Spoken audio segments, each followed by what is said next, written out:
Welcome back नाज़रीन, clinic online में दोबारा खुशामदीद कहता हूँ। आज हम बात कर रहे हैं, बेसिकली तो हम हमेशा बात करते हैं किसी ना किसी बीमारी के हवाले से, लेकिन अब क्या बीमारी पे बात कर रहे हैं। जब दवा खा के इंसान ना सिर्फ बीमार हो बल्कि अपनी जान से चला जाए, तो ये तो एक बेहसी है। इस हवाले से हमारे साथ प्रोफेसर गफ़ार बिल्लो साहब मौजूद हैं, एक मायना शख्सियत, एक लेजेंडरी पर्सनैलिटी। और सर रावलपिंडी से हमारी कॉलर हैं मारिया साहिबा, जो कि फार्मासिस्ट भी हैं। अस्सलाम वालेकुम मारिया साहिबा। वालेकुम अस्सलाम जी, कैसी हैं आप? ठीक हैं बिल्कुल ठीक ठाक अल्हम्दुलिल्लाह जनाब? जी। सबसे पहले तो आपका शो वाकई फॉर फर्स्ट टाइम मुझे ऐसा कोई शो देखने को मिल रहा है जिसमें इंफॉर्मेशन मिलती भी है और आप शेयर भी करते हैं सबके साथ। बहुत शुक्रिया जी। ये टॉपिक के हवाले से मैं सिर्फ ये बात करनी थी कि जो हम फार्मासिस्ट होते हैं, हम ही मैन्युफैक्चर करते हैं, हमारे अंडर भी ये सारा काम होता है। और उसके बाद जो मेडिकल स्टोर में ये मेडिसिन आ जाती हैं, तो उसके बाद भी ड्रग इंस्पेक्टर होते हैं जो इन मेडिसिन को इंस्पेक्ट करते हैं कि सैंपल्स लेंगे और उसके बाद क्वालिटी डिपार्टमेंट में दोबारा से उनको भेजते हैं ताकि दोबारा से उनका हम एक वो कर सकें कि भाई ये वाकई मेडिसिन काबिल हैं कि रखी जा सकती हैं, एक्सपायर्ड तो नहीं होगी। अब मुख्तलिफ उनके टेस्ट होते हैं, जी जी। 5 से 6 टेस्ट होते हैं। तो कहने का ये है कि जो इंडस्ट्री में हमारे यहाँ मेडिसिन जो मैन्युफैक्चर जितनी भी होती हैं, तो पहले तो अगर क्वालिटी कंट्रोल डिपार्टमेंट अपना काम कर भी लेता है, तो आगे ड्रग इंस्पेक्टर का भी ये काम है कि वो भी अपना ये काम करे कि हमारे ड्रग लॉज हैं। ठीक है। फार्मेसी जो इंडस्ट्रीज के लिए अपने ड्रग लॉज हैं कि वो मैन्युफैक्चर है, उनका लाइसेंस होना चाहिए तमाम, क्योंकि ऐसे मतलब लाइसेंस होता है हर एक का। मेडिकल स्टोर का भी एक लाइसेंस बना होगा कि वो इस काबिल है कि वो ये मेडिकल स्टोर चला सकती है, मेडिसिन की कंडीशन जितनी भी कंडीशन है वो फुलफिल कर सकती है। तो कहने की ये एक स्टेप नहीं है, ये हर स्टेप पे ये चीज़ जो है क्वालिटी उसकी चेक होती है। ठीक है। लेकिन अब ये अगर एक जगह से पास आउट हो जाता है तो आगे से भी फिर काफ़ी ज़्यादा मतलब एक जगह से अगर हम कहते हैं कि यहाँ पे हमने क्वालिटी चेक कर ली है, तो हम नेक्स्ट स्टेप पे दोबारा से उसकी क्वालिटी चेक हमें करनी चाहिए। बिल्कुल जी। तो बस यही कहने का ये पॉइंट है कि हमारे बिल्कुल ड्रग लॉज हैं, अगर उनको कोई फॉलो करे। नहीं तो फॉलो नहीं कर रहे क्या? यही तो फॉलो इसका है कि हम मतलब हर जगह पे थोड़ा सा वो आ जाता है कि इंडस्ट्री जो आजकल बनी हुई है वो प्रॉपर लाइसेंस नहीं उनको मिला होता, या वैसे ही लाइसेंस शुदा इंडस्ट्रीज नहीं होती। और फिर जो मेडिकल स्टोर होते हैं वो भी इतने वहाँ पे फार्मासिस्ट नहीं होता।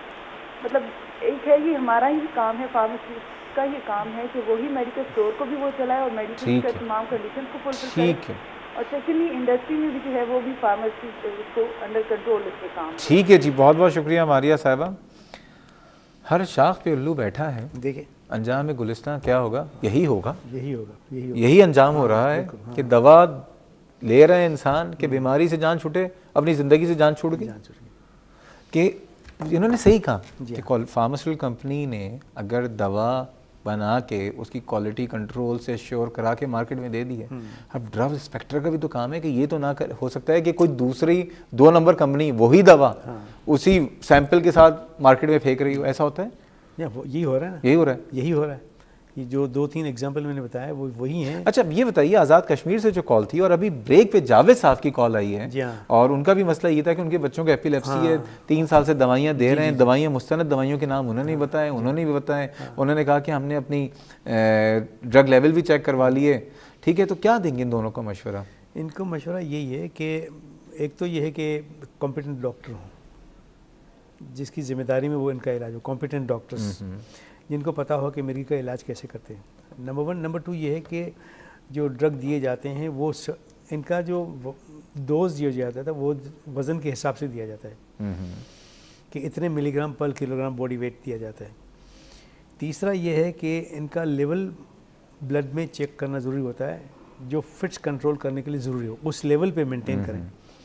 उस लेवल को अगर मेंटेन ना किया गया तो फिट्स, इनके मिर्गी के जो फिट्स होते हैं वो कंट्रोल में नहीं आएंगे। ओके। वो लेवल मेंटेन करना ज़रूरी था, और लेवल मेंटेन किया जाता है जब तक 2, 2.5, 3 साल फिट फ्री पीरियड हो, तब वो दवाइयाँ बंद की जा सकती हैं। और कितने कितने दिनों में लेवल को चेक किया जाता है? कम से कम अगर लेवल सही है तो फिर तो हर 3 महीने पे उसको चेक करते रहें। ओके। हर 3 महीने पे उसका लेवल चेक करते रहें। और दवाई दे रहे हो और लेवल सही ना आ रहा, उसका मतलब 2 नंबर दवाई है? इसका मतलब 2 नंबर दवाई है। इसका मतलब है कि इसको डोज बढ़ाने की ज़रूरत है या दवाई चेंज करने की ज़रूरत है। ठीक है। या तो लेवल सही नहीं है इसलिए कि डोज सही नहीं है। ठीक है। उसके बगैर ये बीमारी कंट्रोल में नहीं आ सकती। ये तो इन दोनों के साथ ये मसला है। ये दोनों मसला है। डॉक्टर साहब ये बताइए आखिर में इस वक्त जी जी तमाम जितने भी हमारे गवर्नमेंट हॉस्पिटल के प्रिक्योरमेंट की डिपार्टमेंट वाले हैं, हमारे मुल्क की तमाम वो इदारे जो कि दवाइयों की रजिस्ट्रेशन करते हैं या इनको लाइसेंस देते हैं, उनसे इस वक्त क्या कहेंगे? एक तो ये है कि हमारी जो पाकिस्तान फार्मास्यूटिकल मैन्युफैक्चरर एसोसिएशन है, उनको भी ये चाहिए कि they should work as a watchdog, कि मतलब है कि उनकी ये हो कि उन लोगों को आइडेंटिफाई करें और उनको वीड आउट करें कि जो सब स्टैंडर्ड ड्रग्स बना रहे हैं। और गवर्नमेंट ऑफ पाकिस्तान की भी ये जिम्मेदारी बढ़ती है, हेल्थ डिपार्टमेंट्स, जैसे पंजाब का हेल्थ डिपार्टमेंट है, सिंध का health department, federal health department तो अब डिवॉल्व हो गया ना, अब वो डिवॉल्व हो गया है, तो अब जिम्मेदारियां हैं सूबाई हुकूमतों पे कि वो मैन्युफैक्चरिंग लाइसेंसेस उन्हीं को दें जिनकी गुड मैन्युफैक्चरिंग प्रैक्टिसेस के स्टैंडर्ड वो मीट करते हैं, वर्ल्ड हेल्थ ऑर्गेनाइजेशन के गुड मैन्युफैक्चरिंग प्रैक्टिसेस। तो जीएमपी के स्टैंडर्ड जो मेंटेन करते हैं उन्हीं को लाइसेंस दिया जाए।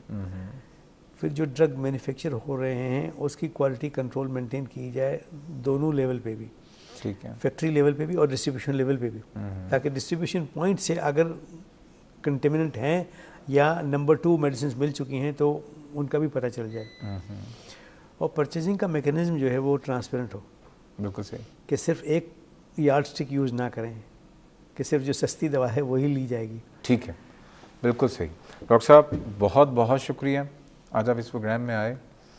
हमारा इरादा तो किसी और टॉपिक को डिस्कस करना था, हाँ, लेकिन जाहिर बात है कि हाँ, ये मौजू इतना अहम था कि उस पर बात करना ज़रूरी थी। डॉक्टर साहब इंशाल्लाह ताला बस ये कि आप दोबारा आएँ, अल्लाह ताला आपको सेहत के साथ ज़िंदगी दे और आपका साया हमेशा हम तमाम लोगों पे आपका साया भी रहे, और आप जिस तरह से लोगों की खिदमत कर रहे हैं अल्लाह ताला आपको मज़ीद हिम्मत और इस्तक़ामत दे। बहुत सारी दुआएं आपके लिए। नाज़रीन, ये था हमारा प्रोग्राम। तो अब इरादा हमारा तो ज़ाहिर बात है कि आज हमने सोचा था कि पोलियो पे बात करेंगे हमने, क्योंकि जब प्रोग्राम हम प्लान करते हैं तो एक हफ़्ता पहले प्लान कर लेते हैं, लेकिन ज़ाहिर बात है कि हालात इस वक्त ऐसे थे, जो ख़बरें आप भी देख रहे हैं, हम भी देख रहे हैं, तमाम लोगों से, खुसूसन अरबाब इख्तियार और इख्तिदार में जितने भी लोग हैं, एक गुजारिश करूँगा, दोहरा मेयार ना बनाएं, बिल्कुल नहीं। वो दवा जो कि गवर्नमेंट हॉस्पिटल्स में फ्री लोगों को मिल रही है, आप भी इस्तेमाल करें। अगर आपको ब्लड प्रेशर का मसला है, आप भी वही गोलियां इस्तेमाल कीजिए। अगर आपको अपना कोलेस्ट्रॉल लेवल कम करना है, डॉक्टर ने आपको जो भी दवा दी है तो उस गवर्नमेंट हॉस्पिटल की दवा आप भी इस्तेमाल कीजिए। आप ये सिर्फ सोच भी लेंगे ना सिर्फ करने के लिए, तो आप यकीन कीजिए हमारे हॉस्पिटल्स में जो अद्वियात मिल रही हैं सब सही हो जाएंगी, क्योंकि आपको वही भी इस्तेमाल करना पड़ेगा। लेकिन अपने लिए कुछ और, दूसरे के लिए कुछ और मेयार जब अपनाया जाएगा तो अंजाम फिर यही होगा। कोई बात नहीं, जो लोग चले गए वो सब के सब जो है बेगुनाह गए हैं, सब शहीद हुए हैं मेरी नज़र में, और अल्लाह ताला उन सब को जो है, उन तमाम ख़ानदानों से, उन सोगवार ख़ानदानों से मैं इस क्लिनिक ऑनलाइन की तरफ से और हेल्थ टीवी की तरफ से जो है मैं उनके गम में उनके साथ बराबर पे शरीक हूँ। और प्रोफेसर वफ़ा बिल्लो साहब भी यही कह रहे हैं। शर्मिंदा भी हूँ मैं, बहुत ख़ुद भी शर्मिंदा हूँ कि शायद हम इस माशरे में होने के बावजूद भी ये सब कुछ हो रहा है। लेकिन एक बात यह है कि हर एक ने जाना है, हम सब ने भी ऊपर जाना है, और वहाँ पे जो है ना जो हिसाब दिया जाएगा वो बहुत कड़ा होगा। और जितने लोग इस घिनौनी हरकत में, और एक एक आदमी ऊपर से लेके नीचे तक जितने लोग शरीक हैं, सोच लें ज़िंदगी में तो आप लोग शायद पैसे कमा लेंगे, बहुत कुछ आपने फ़ायदे ले लिए होंगे, बड़ी अच्छी गाड़ियाँ, बंगले, घर सब बना लिए होंगे, लेकिन इस ज़िंदगी को जब ख़त्म हो जाएगा ये बंगले, घर, गाड़ियाँ, याशियाँ सब यहीं रह जाएंगी। वहाँ पे क्या होगा, सिर्फ इस बात को सोच लीजिए। इस प्रोग्राम के ताल्लुक कोई फीडबैक या सजेशन होता है मुझे ईमेल कर सकते हैं cliniconline@health-tv.tv, या फेसबुक पे जाके क्लिनिक ऑनलाइन के पेज से अपने सवालात से, अपने शुरुआत से हमें आगाह कर सकते हैं। कल इंशाअल्लाह ताला फिर मुलाकात होगी। कल हम बात करेंगे PCOS के हवाले से और सिर्फ आपकी कॉल्स लेंगे। कल तक के लिए अल्लाह हाफ़िज़।